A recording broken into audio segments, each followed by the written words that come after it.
Level 1. The applicant.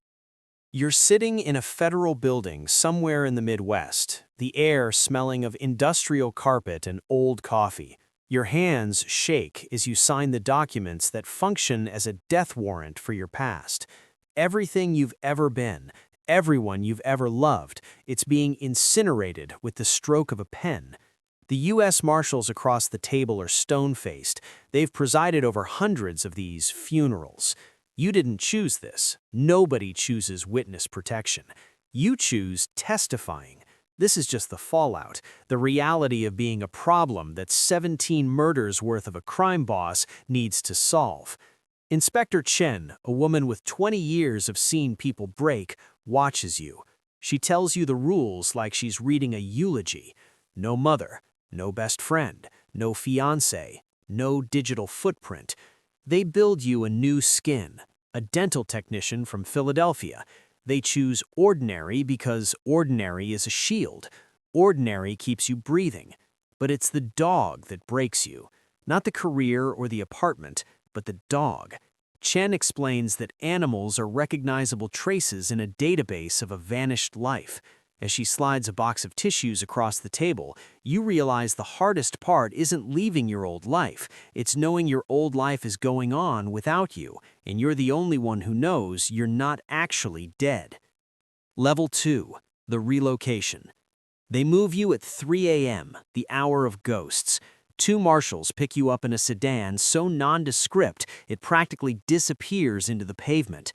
You're wearing new clothes bought at a generic big-box store. Nothing of yours made the cut. The 6-hour drive is a sensory vacuum. When you wake up, the climate is wrong. The sun hits the horizon at a different angle, and you're standing in an IKEA-furnished apartment that looks like 10,000 others. Chen drills you on the folder that contains your new 30 years of history, high school transcripts for a school you never stepped foot in, rental history for houses you've never seen. At the DMV, when they call your new name, you don't move. Chen nudges you, her eyes saying, "Michael Reeves is dead. David Torres needs to wake up." That first night alone, the silence is deafening. You realize you can't text anyone to say you're okay. To the world, you vanished.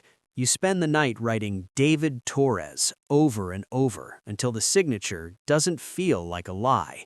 Level 3. The integrated witness. A year passes. Michael Reeves fades like a photograph left in the sun. David Torres becomes real through the accumulation of mundane armor. A Costco membership, a favorite barista, a dental practice that knows you're protected but never asks why. You make a friend, Marcus, a teacher you met at a bookstore. He's loyal and easygoing, the kind of man who invites you to barbecues without pressure. Every beer with him is a minefield. He asks about your parents. You recite the script about the car accident 10 years ago. He believes you because why wouldn't he? People don't assume the person flossing their teeth is a ghost in a witness box. The guilt is a slow-growing cancer. Every time he calls you David, you flinch internally. He deserves a real friend. You're just a collection of fabricated memories and a quarterly check-in from a rotating door of federal inspectors. Level 4. The testifier. 2 years into the silence, the call comes. The trial is ready. They fly you back under a shroud of heavy security, hotels with closed blinds and guards who don't sleep. The prosecutor drills you until your memories of that night are no longer chaos, but a weapon. In the courtroom, you hear your real name spoken aloud. It sounds like an incantation.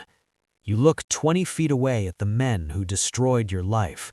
They stare back with promises of a different kind of silence. The defense attorney tries to shred you, suggesting you're a liar, a hack, a pawn, but you stay steady. You've practiced being David Torres for so long that telling the truth as Michael Reeves feels like a final act of defiance. Guilty on all counts. You aren't there for the verdict. You're already being ushered into a car, retreating back into the shadows of your protected life before the retaliation can be organized.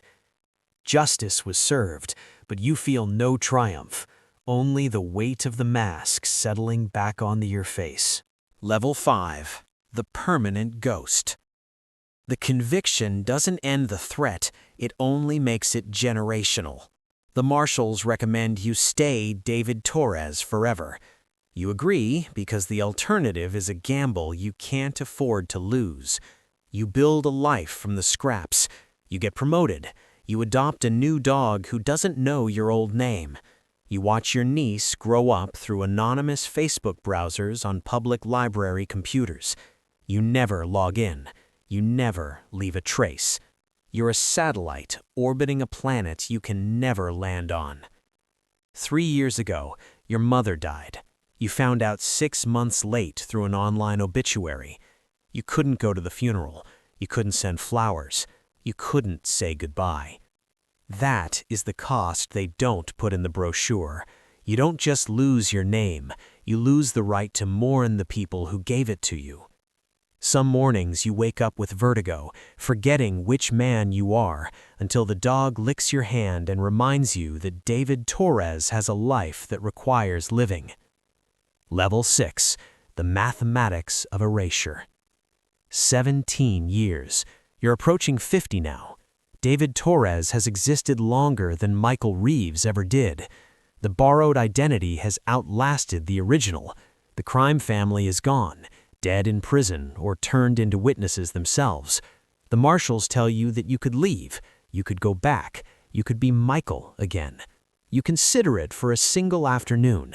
Then you realize Michael Reeves is a stranger. You don't know his favorite songs anymore. You wouldn't recognize his reflection. You have a brother in Philadelphia. You could call him. But what do you say? Sorry I missed 20 years of your life because I was hiding in a dental office in a state you've never visited? Some disappearances are permanent, regardless of permission to return. You stay David. You keep the dog.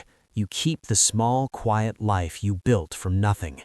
It's not the life you imagined at 27, but no one gets that life anyway. Everyone compromises with reality. Yours just came with different paperwork.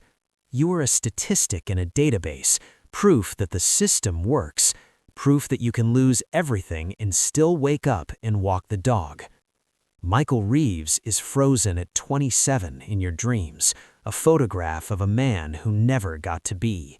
But David Torres is here. He's tired, he's hidden, but he's alive. And somewhere in a courthouse filing cabinet, your testimony still matters.